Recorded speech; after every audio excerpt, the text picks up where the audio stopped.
Hi, my name is Paulina Bodner Shapiro. I'm a book of the Simsbury Human Library, and my book is titled Soviet Jewish Immigrant. I came to this country in 1993 when I was 15 and a half years old. I immigrated here from the former Soviet Union with my family, with my parents and my little sister and my grandparents. And I've lived here for almost 32 years now, so I consider US my home. And I've lived in Simsbury for the last 15 years. Prior to that, I lived in Massachusetts. Well, I was the teenager, so things were tumultuous for me already due to hormones and whatnot. So of course it was a huge stress for me. I was very worried. I'm sure it was a bigger stress for my parents who were leaving their life behind in search for something new and they didn't even know what to expect, I'm sure. For me, it was dramatic. It was a bit tragic because I had to leave my home as I knew it, all the familiar things. I was really worried about never seeing my friends again, and just worried about the future. So it's being a teenager was already difficult and complicated in its own way, and when you throw immigrating to another country, in a country that is so different from the place where I was born and raised, yes, it was a little bit scary, to say the least. Yes, because I was already a teenager, 15 years old. They were very frank with me about things. The opportunity to immigrate came during the 90s, which is when the Soviet Union sort of collapsed, if you will, and the prime minister, or whoever he was, a president at the time, Michael Gorbachev, basically said, whoever wants to go can leave now. But it's easy to say, harder to do when you don't have any money and you don't have any connections and you don't know where to go. So my parents explained to me that, there's a big Jewish philanthropic organization in the United States that sponsors all the Jewish refugees like us. And we should be all set for a few months, and then my parents will get jobs, and somehow, we will survive. But that's what they explained to me, and they also explained to me why we're leaving. They said it's an opportunity. We have to take advantage of it because who knows? With our government today, they say you can go. Tomorrow, they might close borders. So when we have this opportunity, we should go in search of better life. Not so much for my parents, but they wanted it to be for me and my sister. Because of course, as younger people, the hope was that we would establish ourselves in the United States and become successful, etc. Also, my parents left Soviet Union because of anti-Semitism. That was the most important driving force. There was always anti-Semitism in that part of the world, Eastern Europe, specifically Ukraine, Russia, Belarus, whatever. Obviously now they're separate countries, but historically there's been a lot of anti-Semitism in those regions. And it also was the case during the Soviet times too, just on a different level. It was more like institutional, but still my parents did not want me to go through that. And we knew that America is a tolerable country. There are a lot of Jewish people living here freely, and that was one of the reasons to escape that religious persecution and, to have freedom and opportunity. So, as a child, I personally did not experience anti Semitism short of comments. Of course, you hear offensive comments, you being as Jewish, you could hear something insulting. But, it was occasional, and, I didn't really pay attention to it because, some people are mean, and that's just the way the life is. But personally, I didn't experience anything beyond that. But I heard stories from my parents because, like I said, they experienced anti-Semitism on an institutional level. Like there was a certain quota for Jewish people to get into colleges or universities. Like I don't remember exactly what the quota is, but there's only so many Jewish people, regardless of their ability and how good they're doing in school and what else, that can get in a particular university. And that existed for pretty much everywhere. Theaters, performance in theaters, some kind of a higher up positions like in factories, plants, or companies, which were all government run. there was always that quota, and for the Jewish people, it was really hard to get in.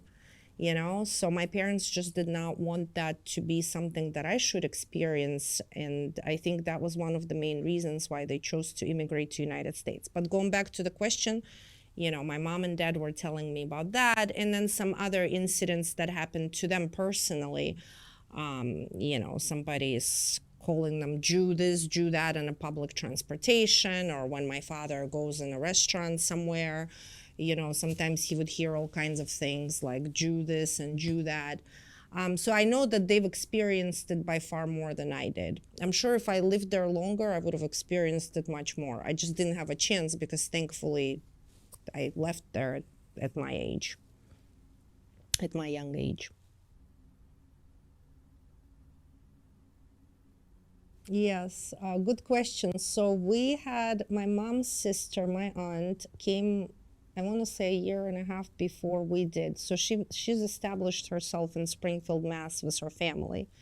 So we were going to Springfield, Mass. Because that's where she was. So she already had some familiarity and she could help us like orient and get an apartment in this thing. So she made sure, I mean, we lived in a house together with her, but she made sure there's space for us. Also, local Jewish family services were of huge help to not just our family, but to all new immigrants from the Soviet Union. There were free English language classes that everyone in my family took advantage of. There were free services on how to get a job in the United States. They helped us with job finding or things like where do you go see a doctor and where do you do this and where do you do that. So in addition to having my aunt there, which was helpful, Jewish family services were of huge help to us in that sense. So after I graduated high school, I went to local college, Springfield College. The only reason why I went to Springfield College, I couldn't afford to, go away somewhere. Like, of course, my dream, I would have loved to live on campus and experience that whole, college living on campus. We didn't have the money for it. So even though I got a ton of financial aid and scholarships, it wouldn't cover like room and board. So it just covered education. So Springfield College, I received the most, I'm pretty much, I think my loan at the end of 4 years of college or whatever I had to pay was only like $20,000. So because of that, because it was financially advantageous for me and I could continue working while I was in college, I ended up choosing Springfield College. So while I went to college, I also worked because again, my parents couldn't support me, like I needed to have my own money. So both worked, went to college, stayed local, didn't know what to study. Of course, being a lawyer has been my dream because both my grandfather, maternal grandfather, and my mother were lawyers back there. So I almost felt like if it was in my blood. But I thought my English was not good enough, even though I tried very hard to learn it. But I had all kinds of complexes about it. So I just started taking subjects in college that were easy for me and where I didn't have to use a lot of English language. So I took a lot of bio courses and math because that was all easy for me. And then eventually I ended up getting a job at a law office by chance and working there. I really, really enjoyed it while still being in college. I think I was a junior in college when I got that. And then, people that worked with me in the office, they said to me, well, why not try law? And I said, me, lawyer, please, like my English is not good. And I don't know, I had so many complexes about it. But eventually I did it. So it all worked out.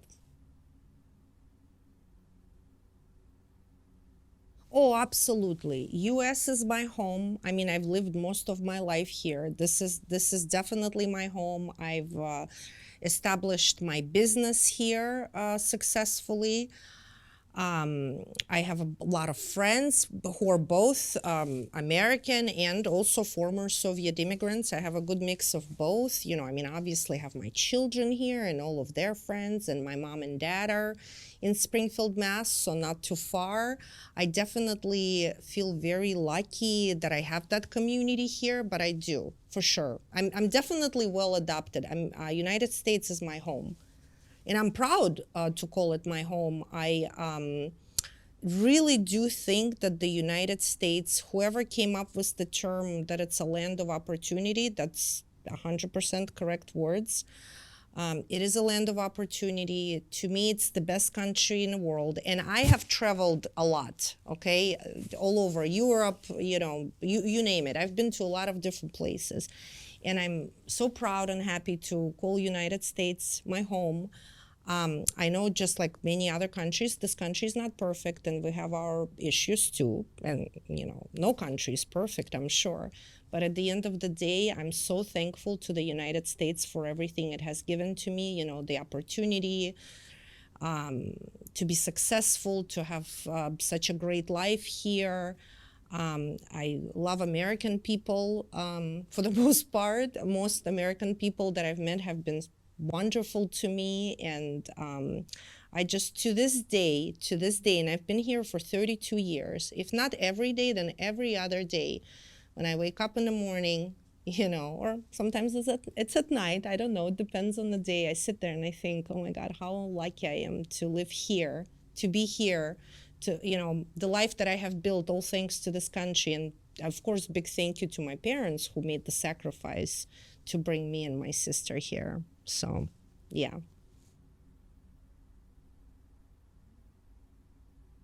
Okay.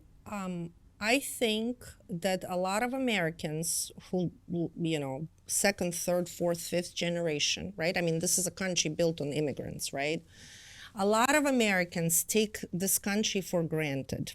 Basic things, you don't have to be afraid to go outside because somebody, shooting is going to start, or bombing. You always have food in a grocery store when you go. You have abundance of restaurants. There's never a shortage of food. Basic things. Opportunity of good education. Anybody, even somebody like me who came from nothing, with, whole family, $700 in their pocket, and look at us now. This is a beautiful, wonderful country, despite issues that we now have, including anti-Semitism, which bothers me greatly. But still, I think people who live here, Americans, whether they're Americans like myself, or naturalized Americans, or Americans who have been here for generations and generations, really should have appreciation for this country.